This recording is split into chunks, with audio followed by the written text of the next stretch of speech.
दिशा की बैठक की अध्यक्षता महाराजगंज के सांसद जनार्दन सिंह सिग्रीवाल ने की। वहीं कार्यक्रम की शुरुआत करने से पहले देश के पूर्व प्रधानमंत्री मनमोहन सिंह को शोक सभा का श्रद्धांजलि दी गई। इस बैठक में सिवान डीएम मुकुल कुमार गुप्ता, जिपा अध्यक्ष संगीता यादव, एमएलसी वीरेंद्र नारायण यादव सहित तमाम जनप्रतिनिधि और अधिकारी मौजूद रहे। दिशा की बैठक में महाराजगंज नगर पंचायत की अध्यक्षा शारदा देवी ने केंद्रीय विद्यालय और नॉर्थ पावर कॉरपोरेशन को जमीन देने संबंधित विषय को उठाकर सहयोग करने का आश्वासन दिया।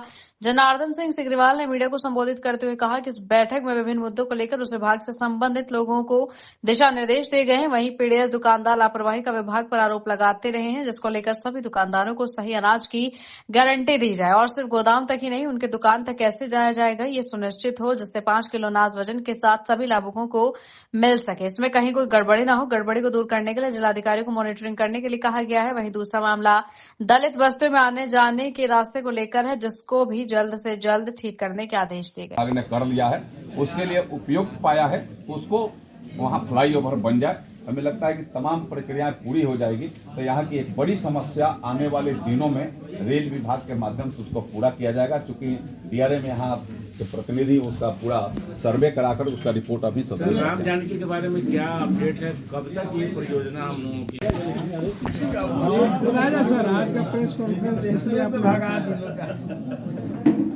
देखिए, दिशा की बैठक के सिवान जिला में निर्धारित समय से होती है और इसमें हम समस्याओं का निदान भी करते हैं और समस्याएं उजागर भी करने का काम करते हैं। पिछले दिनों में जो हमें समस्याएं उठाते हैं उसका समाधान और उसका प्रतिवेदन भी सदन के माध्यम से सभी माननीय सदस्यों को प्राप्त होता है और इसका जन कल्याण के रूप में काम होता है। आज के विषय में मैं आपको सिर्फ बताऊं कि पिछले दिनों में हमने पीडीएस के लिए पीडीएस दुकानदारों को सही मायने में सही ओजन से उनको सामान मिले, इस पर चर्चाएं हुई थी। बहुत सारे उसमें सुधार हुए, लेकिन और सुधार करने की बात आज आई है। इसमें पूरे बैठक में यह दिशा निर्देश किया गया है कि सभी दुकानदारों को 50 किलो तो उसको अन्न मिले, उसके साथ में जो उसके बोरे का जो वजन हो वो बोरे का अलग से ऐड हो और उसकी गारंटी किया जाए। या सिर्फ गोदामों तक ही नहीं, उनके दुकान तक कैसे यह जाएगा यह सुनिश्चित हो, जिससे कि सभी लाभुकों को सही वजन मायने में जो 5 किलो उनको अन्न मिला हो उनको अन्न प्राप्त हो और इसमें कहीं ना कहीं कोई बाधा होती है तो बाधा को दूर करें। और इसके लिए मैंने सीधे जिलाधिकारी को मैंने किया है कि आप इसकी स्वयं मॉनिटरिंग करिए और मॉनिटरिंग करके इसको धरती पर उतारने का काम, इसको करने का काम करिए। दूसरी से कई एक बड़ी समस्याओं की तरफ हम लोगों ने देखा है, दलित बस्तियों में आने जाने का रास्ता। दलित बस्तियों में आने जाने के रास्ते भी हमें लगता है कि सरकार की भी प्राथमिकता है, चाहे हमारे भारत की सरकार हो या राज्य की सरकार हो, कि एक रास्ता, एकल रास्ता तो होना ही चाहिए। बहुत जगह भूअर्जन हुआ है, बहुत जगह भूअर्जित होना है। अभी 180 जगहों पर वह सड़क के बनने के काम के लिए अलग प्रक्रिया पूरी कर गई है, लेकिन फिर भी कुछ ऐसे जगह हैं तो उनमें सभी अनुमंडलाधिकारियों को, संबंधित अनुमंडलाधिकारियों को यह निर्देश दिया गया है कि आप उस जगह को चिन्हित करिए।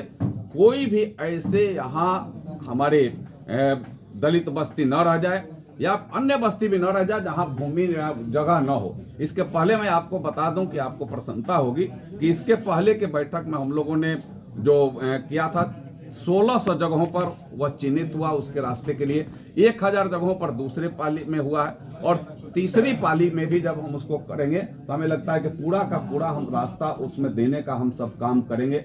ऐसा एक प्रस्ताव आया है जिसको हम आगे बढ़ने का काम करेंगे। हम आपको बता दें कि भूमिहीनों को आवास देने के बाद, अब आवास तो सरकार दे रही है, प्रधानमंत्री आवास योजना हो, राज्य सरकार के माध्यम से मुख्यमंत्री आवास योजना हो, लेकिन भूमिहीन है तो भूमिहीन है तो आवास उनको नहीं बन पा रहा।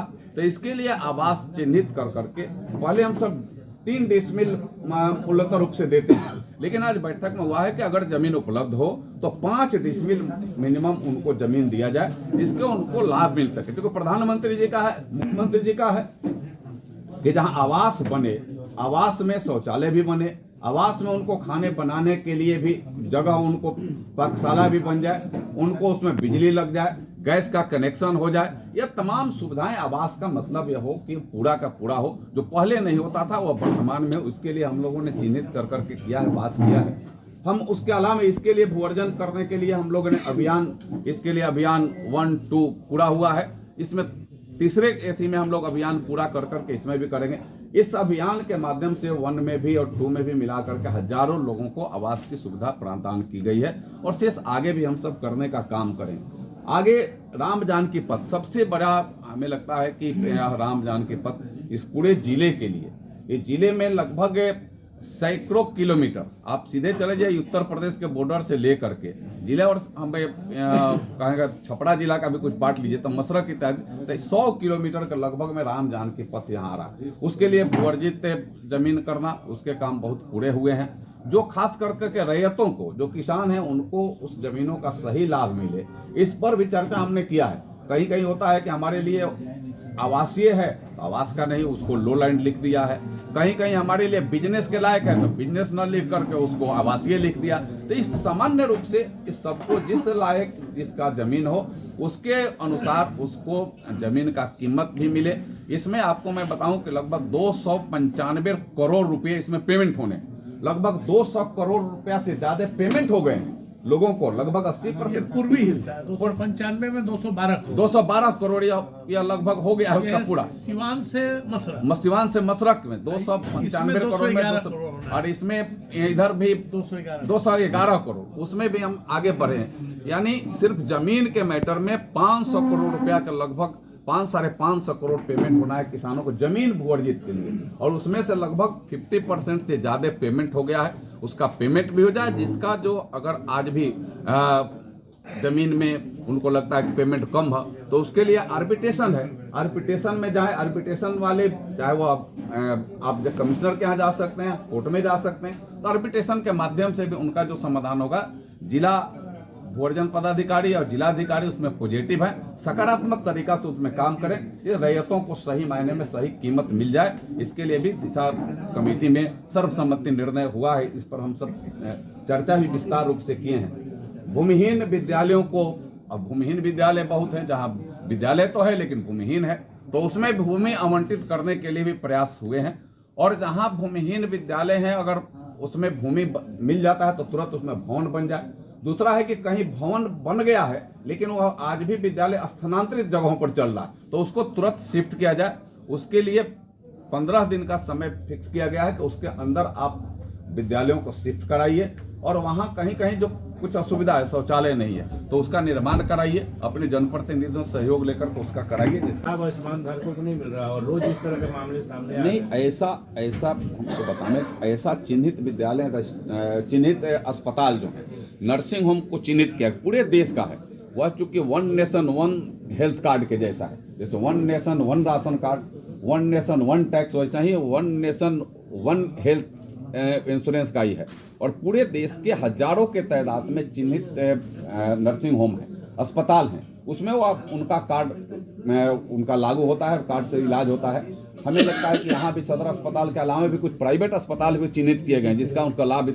और आपको मैं बताऊं कि अभी तक करोड़ों के तादाद में देश में लोगों ने इसका लाभ लिया है, मतलब हजारों करोड़। अभी जो आंकड़ा अस्पताल नहीं है, अभी आंकड़ा जो आया था, मैं देश की आंकड़ा में बता रहा हूँ, लगभग हजारों करोड़ रुपए आयुष्मान भारत के माध्यम से उन इलाज करने वाले इलाजरत लोगों को मिला है, और जिससे वह स्वस्थ हुए हैं। वह रोग के चक्कर में पड़ करके गरीब हो जाते थे, अब गरीब नहीं, वह यथावत हैं और उनका इलाज सही मायने में आगे बढ़ गया। हेल्थ के मामले में हम बाल संरक्षण के रूप में, जो बच्चा जन्म लेता है कहीं हृदय रोग से ग्रसित हो गया तो उसको पूरे राज्य सरकार को मैं बधाई दूंगा, हेल्थ विभाग को, माननीय मुख्यमंत्री को, माननीय स्वास्थ्य मंत्री जी को, कि इसके लिए वह बच्चा चयनित हो जाता है, यहाँ के CS के माध्यम से रिकमेंड होता आता है, तो उसको बाहर भेज करके, चाहे उसमें कई 1 लाख रुपया लगे, बाहर भेज करके उनका इलाज कराकर उपचार कराने की व्यवस्था इस सरकार ने बनाई है। इसलिए हेल्थ के मामले में हम सब आगे बढ़ें।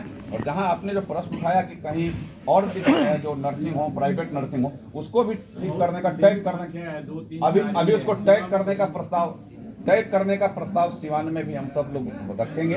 और